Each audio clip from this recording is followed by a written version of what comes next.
Halo anak-anak solih dan solihah. Assalamualaikum warahmatullahi wabarakatuh. Good morning my students. How are you today? I hope you are fine and healthy. Hari ini kalian ditemani oleh Ustazah Rena belajar tema 6, subtema 2, pembelajaran 5 dan 6 tentang perubahan energi. Perhatikan baik-baik ya. Baik anak-anak sekalian, tujuan pembelajaran hari ini adalah yang pertama, mampu mengidentifikasi informasi terkait energi. Yang kedua, mampu mengidentifikasi perilaku yang menunjukkan kewajiban dalam menggunakan energi. Yang ketiga, mampu mengidentifikasi istilah-istilah terkait perubahan energi. Dan yang keempat, mampu mengidentifikasi hak dan kewajiban terkait penggunaan energi. Anak-anak semuanya, kalian pasti membutuhkan sarana belajar. Sarana itu diperlukan agar kalian dapat belajar dengan nyaman di sekolah. Kalian perlu ruang kelas yang bersih. Kalian perlu halaman untuk bermain dan berolahraga. Sekolah juga harus menyediakan energi listrik untuk keperluan belajar. Listrik untuk penerangan, listrik untuk menyediakan air, dan juga listrik untuk menghidupkan peralatan yang diperlukan selama belajar. Setiap bulan, sekolah harus membayar penggunaan energi listrik. Sebagai warga sekolah, kalian wajib ikut melakukan penghematan listrik. Matikan lampu kelas jika tidak diperlukan. Matikan keran air setelah digunakan. Sebagai warga sekolah yang baik, kalian wajib menunjukkan kepedulian atas penggunaan energi di sekolah. Banyak hal yang dapat dilakukan dalam memenuhi kewajiban melakukan penghematan energi. Perilaku hemat merupakan perilaku yang disukai Tuhan. Tuhan menyukai orang-orang yang berbuat hemat. Tuhan menyukai orang-orang yang tidak melakukan pemborosan. Anak-anak, kalian tadi telah membaca wacana. Lalu sekarang Ustazah mempunyai beberapa pertanyaan. Pertanyaan yang pertama, apa sajakah yang dibutuhkan agar kalian dapat belajar dengan nyaman? Berikan 3 contoh. Jawabannya, agar belajar dengan nyaman, kalian memerlukan ruang yang rapi dan bersih, ruangan yang jauh dari keramaian, ruangan yang memiliki penerangan dan sirkulasi yang cukup. Pertanyaan yang kedua, apa yang perlu disediakan sekolah agar siswanya dapat belajar dengan nyaman? Berikan 3 contoh. Jawabannya, ruang kelas yang bersih, halaman untuk bermain dan berolahraga, dan energi listrik untuk keperluan belajar. Pertanyaan yang ketiga, apa kewajiban siswa terhadap sarana yang disediakan sekolah? Kira-kira apa ya? Jawabannya, kewajiban siswa terhadap sarana sekolah adalah menjaga dan merawatnya dengan baik. Pertanyaan yang keempat, untuk apa sajakah energi listrik digunakan di sekolah? Berikan 3 contoh. Kira-kira untuk apa ya anak-anak? Iya, benar sekali. Untuk menyalakan lampu, untuk menghidupkan bel sekolah, dan untuk menyalakan kipas angin. Lalu pertanyaan yang kelima, tuliskan 3 peristiwa perubahan energi yang terjadi sehari-hari. Jawabannya, saat menyetrika terjadi perubahan energi listrik menjadi energi panas. Saat menyalakan kipas terjadi perubahan energi listrik menjadi energi gerak. Dan saat menyalakan televisi terjadi perubahan energi listrik menjadi energi cahaya dan bunyi. Sebagai warga sekolah yang baik, Kalian memiliki kewajiban untuk menggunakan energi dengan baik. Di sini terlihat ada gambar, berikan tanda centang pada gambar yang sesuai dan berikan tanda silang pada gambar yang tidak sesuai.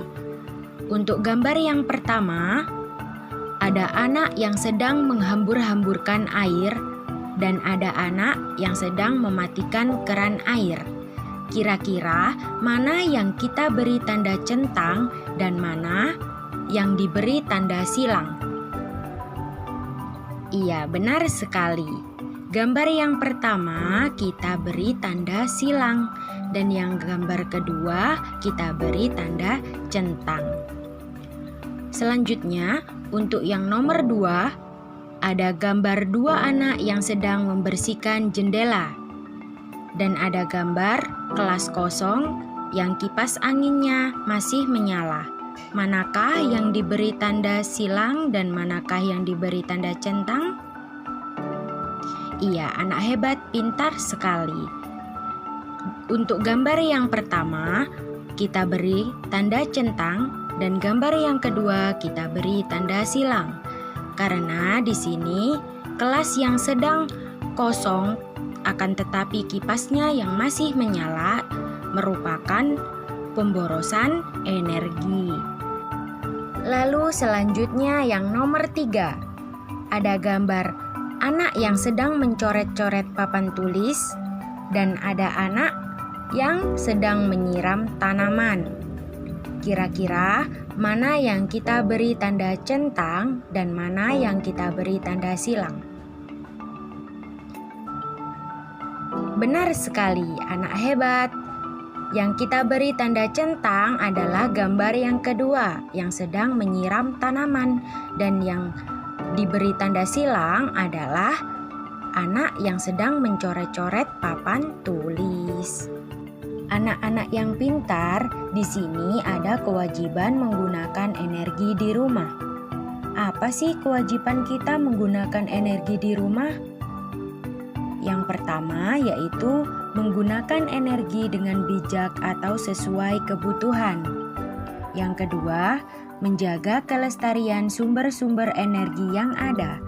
Dan yang ketiga, memanfaatkan teknologi dan peralatan yang hemat energi. Kalian semuanya harus melaksanakan kewajiban dengan penuh tanggung jawab. Penghematan energi merupakan tanggung jawab kalian. Menghemat energi sangat penting bagi kehidupan. Sikap ini merupakan rasa syukur kepada Tuhan.